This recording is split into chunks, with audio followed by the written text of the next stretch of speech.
I'm a professor in a medical college. Today's topic is a very humane, very empathetic topic. Many people are having spastic children in their home, or you call they have so many deficiencies. Mentally, they are retarded, they cannot express themselves, they cannot take care of themselves. So many, what do you call, small feelings which they cannot express. They cry often. If they are hunger, they'll show some action. Sometimes they are very adamant. If they want fish, you should give fish, or else they'll beat you also. Such type of spastic children all I've seen. And nowadays it's more. Many of the houses are having spastic children. What to do? How to deal with them? Many of my colleagues, my patients, they'll come with a child who is very grown up. They are all 15 years, 30 years, 47 years. I do not know how much dedicated mothers they are to grow them up like this with many improvement in their skills. They have brain to think, but it is not up to the growth of a normal child. Their milestones are delayed. So as a doctor, we should give them positive ideas.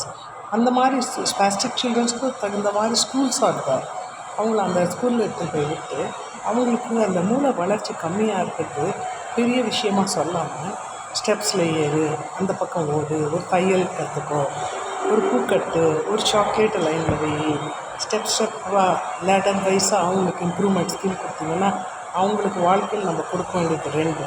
ஒன்று தன்னம்பிக்கை, ஒரு security. தனியாக அந்த spastic சில்ட்ரனை நீங்கள் விட்டுட்டிங்கன்னா பொண்ணுங்களை misuse பண்ணுறதுக்கு பல கழுகுகள் சுற்றிட்டு இருக்குது. அதனால் நம்மளுக்கு பின்னே அவங்கள எப்படி பாதுகாப்போம்னு எத்தனையோ அம்மா வந்து என்கிட்ட கேட்டிருக்காங்க. என் ப்ரொஃபஸரே ஒருத்தருக்கு 2 சில்ட்ரன், ஒன்று 35, ஒன்று 40. அவங்க 2 பேரும் spastic child with mental retardation எக்ஸ்ட்ரீமாக இருந்துச்சு. அவங்க ஆக்சுவலாக அவங்களுக்கு பீரியட்ஸ் வந்தால் கூட அவங்களுக்கு தெரியாது, அவங்க குடிக்கணும்னு கூட தெரியாது. அவங்களுக்கு கூடவே ஒரு பொண்ணை வச்சு அது குடிப்பாட்டம், பீரியட்ஸ் வந்தால் பேடு மாற்றுறது, நிறைஞ்சிடுச்சுன்னா திருப்பி துணி சேஞ்ச் பண்ணுறது எல்லாமே டெலிகேட்டாக இருக்குது சொல்கிறதுக்கு.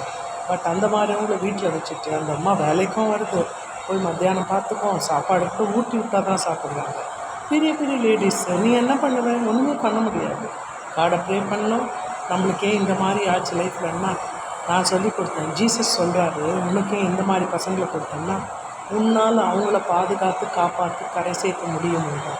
அதனால் ஸ்பாஸ்டிக் சில்ட்ரன்ஸ்க்கு ஸ்கூல்ஸ் இருக்குது. இப்போ திருவள்ளூரில் கூட மென்டலி ரிட்டார்டேஷன் சில்ட்ரனுக்கு ஹோம்ஸ் கட்டியிருக்காங்க. அங்கே போய் அந்த அம்மா என்ன பண்ணாங்க, 2 பசங்களுக்கு 2 வீடு வாங்கிட்டு அவங்களுக்கு ஒரு வீடு வாங்கிட்டு 50 lakhs, உங்களுக்கு 75 lakhs கொடுத்து அங்கேயே வீடு வாங்கிட்டு அங்கேயே 3 வேளை சாப்பாடு. இவங்க வேலைக்கு வந்தால் கூட அவங்க கேர்டேக்கர் ஒரு பொண்ணு வச்சுருக்காங்க. அவங்களுக்கு ஒரு 20,000 சம்பளம். வீடு பார்த்து பெருக்கி வச்சுக்கிறதுக்கு ஒரு 12,000 சம்பளம். நிறைய சம்பாரிச்சா தான் எதையும் பார்க்க முடியும். கொஞ்சம் நம்ம சேலரி வச்சா பண்ண முடியும். இவங்க டெத்துக்கு அப்புறம் இவங்களுக்கு வர்ற எமோல்மெண்ட்ஸ், இவங்க வீடு எல்லாமே அந்த 2 பசங்களுக்கு போகிற மாதிரி எழுதி வச்சுட்டு தான் உயிர் எழுதி வச்சுருக்கேன்னு எனக்கு சொன்னாங்க. It's so disheartening. அவங்க தம்பி இருக்காங்க, அவங்க தங்கச்சி இருக்கா, அவங்க அம்மா இருக்காங்க. அவங்கள கேட்டிருக்காங்க, இவங்கள நீங்கள் பார்த்துக்குவீங்களா? ஒரு பொண்ணை விடுங்க. ஒரு பொண்ணை விட்டால் இன்னொரு பொண்ணு எங்கே போகும்? 2 பேர் இருந்தாவது ஏதோ குழந்த மாதிரி விளையாடிட்டு இருக்கும். ஓகே, ஸோ உங்கள் வீட்டில் ஸ்பாஸ்டிக் சில்ட்ரன் இருந்தால் யாராவது உங்களுக்கு ஹெல்ப் கேட்டால் கரெக்டாக சொல்லிக் கொடுங்க. கரெக்டாக ஸ்கூலில் சேர்த்து அவங்க ஸ்கில்ஸை வளர பாருங்கள். அவங்கள வந்து யாராவது மிஸ்யூஸ் பண்ண போகிறாங்க, பத்திரமா பார்த்துக்கோங்க. பை.